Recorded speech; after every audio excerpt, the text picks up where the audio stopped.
महिला मंडळ आपला स्वभाव असा आहे, दोन महिला जरी एकत्र आल्या तर कधी शांत बसत नाही। आता आपण कीर्तनात बसलो तरी आपण शांत बसतो का?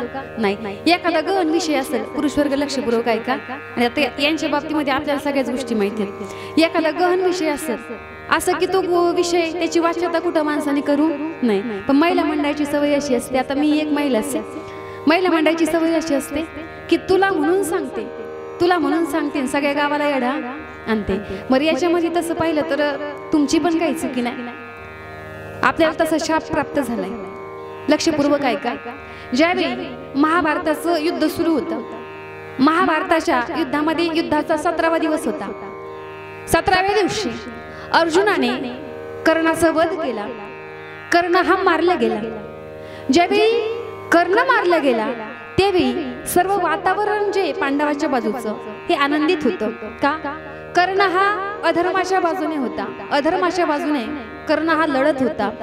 त्या ठिकाणी वातावरण शोकाकुल होतं कुणाच्या बाबतीमध्ये? कौरवांच्या बाजूने, कारण की त्यांचा असणारा सरसेनापती त्या दिवशी रणांगणामध्ये पडलेला होता। परंतु 5 पांडव हे आनंदी होते, कारण की त्यांचा असणारा शत्रू जो आहे कर्ण, जी शत्रू मानत होते कर्णाला, तो त्या ठिकाणी धारातीर्थ पडलेला आहे।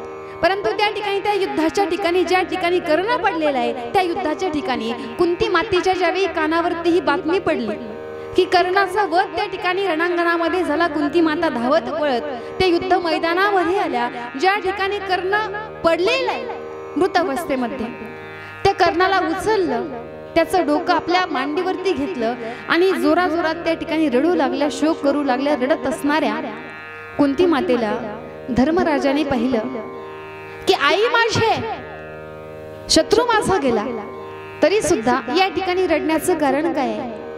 धर्मराजा कुंती मातेच्या जवळ गेले, आई अगं आमचा शत्रू गेला, कारण हा कौरवांच्या बाजूने लढत होता, अधर्माच्या बाजूने लढत असताना तो मारला गेला, मग त्याच्या मरणाचं एवढं दुःख तुला का?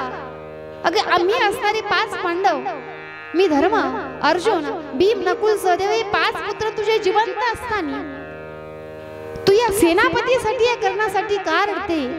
आई मला खरं सांग, तुझ्या रडण्याचं कारण काय आहे?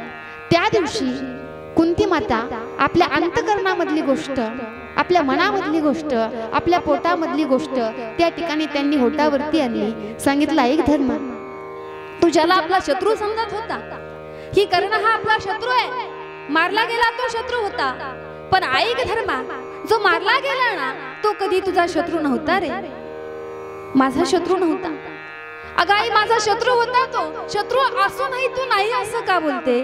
त्यावेळी कुंती माता सांगतात, ऐक धर्मा, कर्ण हा कधी तुमचा शत्रू नव्हता, पण लक्षपूर्वक ऐक, कर्ण हा तुझा शत्रू नसून कर्ण हा तुझा मोठा बंधू होता।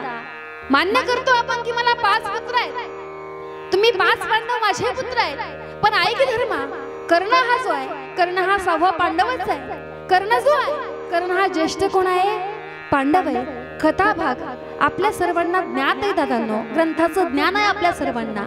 तेवी धर्मराजाचा विश्वास बसत नव्हता की आई तू सांगते की कर्ण हा तुमचा मोठा बंधू होता आणि त्यामुळे तू शोक करते की कर्ण हा तुझा पुत्र असून सुद्धा एवढ्या दिवस एवढं महायुद्ध झालं तरी तू एका शब्दाने आम्हा 5ही भावंडांना 5ही पुत्रांना तुझ्या मनामधली गोष्ट सांगितली नाही आई, का असं केलं?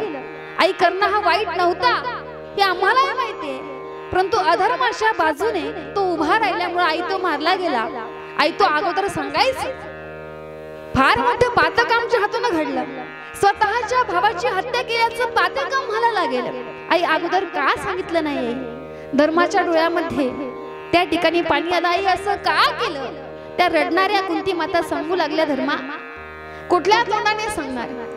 जरी कर्ण हा ज्येष्ठ पांडव असला तरी तुम्हा 5 लेकरांना मी कसं सांगणार? ही असणारं दुःख जे आहे ती मी माझ्या अंतकरणामध्ये दाबून ठेवलं। एवढ्या दिवस मी कधी कुणासमोर बोलले नाही, परंतु आता ही शेवटची घटना आहे, ज्यावेळी मी जन्म दिलेल्या त्या बाळाला, त्या लेकराला या ठिकाणी मी नाही, माझा मोह या ठिकाणी जो शोक आहे नाही मी आवरू शकले, म्हणून हे सत्य बाहेर पडलं। धर्मराजाला कुंती माता सत्य सांगू लागल्या। आता कुंती म्हणजे कोण आहे? या ठिकाणी सुरसेनाचे पुत्र वसुदेव आणि सुरसेनाची कन्या पृथा। आता पृथाला कोणतेही नाव कसं पडलं तोही इतिहास त्या ठिकाणी सांगू लागला की मी असणारी पृथा, माझी चुलती असणारी कुंतीभोज त्यांना पुत्ररत्न नव्हतं, कन्या नव्हती, म्हणून माझ्या वडिलांनी सुरसेनाने मला कुंतीभोज राजाला त्या ठिकाणी दान देऊन टाकलं, दत्तक देऊन टाकलं। कुंतीभोज राजे मला घेऊन गेले, त्या दिवसापासून ते माझे वडील त्यांनी माझं नामकरण केलं, ते कुंतीभोज माझं नाव कुंती ठेवण्यात आलं। एक दिवस असं घडलं धर्मा, त्यांच्या राजमहालामध्ये माझ्या वडिलांच्या कुंतीभोज राजाच्या राजमहालामध्ये त्या ठिकाणी ऋषी दुर्वासा आले। मी भरपूर अंतकरणापासून मनापासून त्यांची सेवा केली धर्मा, आणि सेवेचं फळ म्हणून कदाचित त्यांना भविष्यामध्ये काय होणार आहे माझ्या जीवनामध्ये कदाचित या गोष्टीचं ज्ञान झालं असावं, माझं भविष्य जाणलं असावं। मी सेवा केली जात असताना मी त्यांचे दर्शन घेतलं, पायावरती झुकले, माझ्या मस्तकावरती दोन्ही हात त्यांनी ठेवले आणि मला त्या ठिकाणी आशीर्वाद दिला की ऐक कुंती, कधीतरी जीवनामध्ये तुझ्या असा प्रसंग येणार आहे, त्या ठिकाणी तुला या आशीर्वादाची गरज पडेल। मी तुला या ठिकाणी वरदान देतो, आशीर्वाद असा देतो की जेव्हा कधी तुला पुत्र प्राप्तीची इच्छा मनामध्ये उत्पन्न होईल ना, ज्या देवतेचं तू स्मरण करशील ती असणारी देवता तुझ्या समोर प्रगट होईल, त्या देवतेच्या तेजापासून तुला पुत्र प्राप्त होईल, असं वरदान, असा आशीर्वाद त्या साधूंनी मला दिला। आशीर्वाद देऊन साधू निघून गेले। पुन्हा काही दिवस त्या ठिकाणी लोटले, पण माझ्या मनामध्ये शंका यायला लागली। दुर्वासा ऋषींनी जो मंत्र दिला, दुर्वासा ऋषींनी जो आशीर्वाद आम्हाला दिला तो खरा होईल का? मला थोडीशी शंका आली।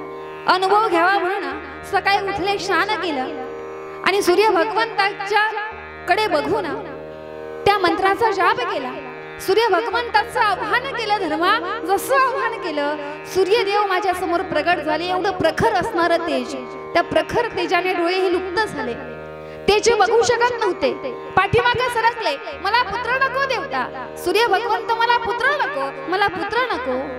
सूर्य भगवंत हे समोर प्रगट आहेत, त्यांचं असणारं तेज उजळून त्या ठिकाणी निघालेलं आहे। मला पुत्र नको म्हटल्यानंतर सूर्य भगवंत सांगू लागले, ऐक कुंती, तुझ्या मंत्राचं आवाहन केलं त्यामुळे या ठिकाणी मी प्रगट झालो।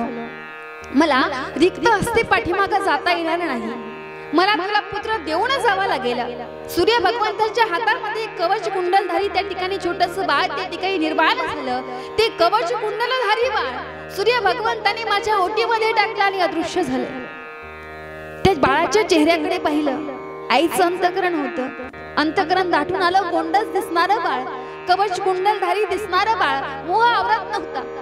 पण दुसरीकडे मनामध्ये कल्पना आली, माझं लग्न झालं नाही, लग्न झालं नाही, बाळ माझ्या हातामध्ये आहे। बाहेरच्या जगाला, बाहेरच्या लोकांना, राजवाड्यामध्ये जर कळालं की कुंती ही कुमारी माता झाली, कुमारी माता झाली म्हटल्यानंतर माझ्या वडिलाची इज्जत त्या ठिकाणी जाईल। कुठल्या तोंडाने मी ही गोष्ट त्यांना सांगू? कुमारी माता म्हटल्यानंतर माझ्या सोबत कुणीही लग्न करणार नाही। मग काय केलं पाहिजे या बाळाचं? आईचं अंतकरण होतं तरी सुद्धा अंतकरणावरती दगड ठेवून, हात ठेवून माझी असणारी धात्री असणारी दासी, त्या दासीला सोबत घेतलं, तिचा सल्ला घेतला। ते कवच कुंडलधारी नुकतंच जन्माला आलेलं असणारं ते गोंडस असणारं बाळ मी एका लाकडाच्या पेटीमध्ये घातलं आणि ती लाकडाची पेटी पाण्यामध्ये प्रवाहित केली। त्याच्यानंतर या बाळाची आणि माझी भेट हस्तिनापूरमध्ये झाली। हस्तिनापूरमध्ये हे बाळ मला भेटल्यानंतर हे ओळखलं कसं मी याला? ओळखलं कसं या कर्णाला? आई तू, तुला कसं कळलं की हा तुझा पुत्र आहे? बाळा, ज्यावेळी हे बाळ माझ्या हातामध्ये होतं, या बाळाला मी माझ्या हाताने लाकडाच्या पेटीमध्ये घातलं होतं, तर हे असणारं बाळ कवच कुंडलधारी होतं। ज्यावेळी कर्णा हस्तिनापुरामध्ये वेढा करण्यासाठी आला, कवच कुंडलधारी त्या कर्णाला मी पाहिलं आणि समजून गेले की हा कवच कुंडलधारी जो आहे तो माझा पुत्र आहे, तो माझा मुलगा आहे। मी नाव त्याला विचारलं, त्या दिवशी मला कळालं की कर्ण हा माझा आहे। तरी सुद्धा त्या कर्णाला मी नाही सांगू शकले की कर्णा तुझी जन्मदाती मी आहे, तुझी जन्मदाती आई मी आहे। तेव्हापासून अंतकरणापासून या बाळाला जन्म दिल्यापासून माझं अंतकरण दुःखी होतं। तो भेटला तरी त्याला सांगितलं नाही, परंतु आता ज्यावेळी त्या युद्धामध्ये तो मारला गेला, त्यावेळी हा शोक मला अनावर झाला, कारण की माझ्या बाळाचा हा शेवटचा क्षण होता. म्हणून या ठिकाणी माझ्या डोळ्यामध्ये अश्रू आले. दादांनो, कारण कुठलंही असू द्या, परंतु आई वडिलांच्या डोळ्यासमोर आपला पुत्र मरण, आपला मुलगा जाणं याच्यासारखं दुसरं असणारं दुःख विश्वामध्ये दुसरं कुठलं मोठं नाही. कुंतीच्या बाबतीमध्ये ते घडलं. धर्मराजाच्या दोन्ही नयनामध्ये अश्रू होते. धर्मराजा सुद्धा त्या ठिकाणी रडत होते. सांगितलं, आई नकळत का होईना फार मोठा अपराध आमच्या हातून घडला आहे. आम्हाला माहिती नव्हतं की कर्ण हा आमचा भाऊ आहे. भावाला मारल्याचं पातक, भावाची हत्या केल्याचं पातक कदाचित आमच्या डोक्यावरती राहील. आई तू फार चुकी केली आहे. एकदा तरी या धर्माला एकदा तरी सांगायचं होतं की कर्ण हा तुमचा मोठा भाऊ आहे. एवढं मोठं पातक या ठिकाणी घडलं नसतं. पण आई काय, तू जरी माझी माता असली, आजपासून मी या ठिकाणी एक शाप देतो की कुठलीही महिला विश्वामधली असू दे, कुठलंही जे काही वाक्य आहे, कुठलीही गोष्ट अशी आहे, ती असणारी कुठलीही गोष्ट त्या मातेच्या पोटामध्ये जास्त काळ राहणार नाही. का? कारण की एवढं मोठं असणारं दुःख तू एवढ्या दिवस तुझ्या अंतःकरणामध्ये साठवून ठेवलं, एवढ्या दिवस तुझ्या पोटामध्ये साठवून ठेवलं. विश्वामधली कुठलीही असणारी स्त्री कुठलंही दुःख असो सुख असो आपल्या पोटामध्ये ठेवू शकणार नाही. म्हणजे सांगण्याचं तात्पर्य माझं असं आहे की महिला मंडळाच्या पोटामध्ये कुठली गोष्ट राहत नाही. याला कारण काय आहे? या ठिकाणी स्वतः धर्मराजाने कुंती मातेला दिलेला काय आहे? शाप आहे दादांनो. म्हणून आपली इच्छा जरी असली की कुणाला एखादी गोष्ट सांगायची नाही, बरं का पुरुष वर्ग, यांची इच्छा जरी नसली, आता तुम्हाला कसं वागायचंय तुमचा प्रश्न तुमच्या जवळ, इच्छा जरी नसली की आपल्या मनामधली गोष्ट ज्यांनी विश्वासाने एखादी गोष्ट आपल्याला सांगितली ती सांगायची नाही, तरी सुद्धा महिला मंडळ राहू शकत नाही. का? कारण की त्याला हा कुणाचा शाप आहे? जागे येत ना सगळे? कुणाचा? धर्मराजाचा शाप आहे. त्याच्यामुळे आपल्या बाबतीमध्ये असं या ठिकाणी घडलं जातं.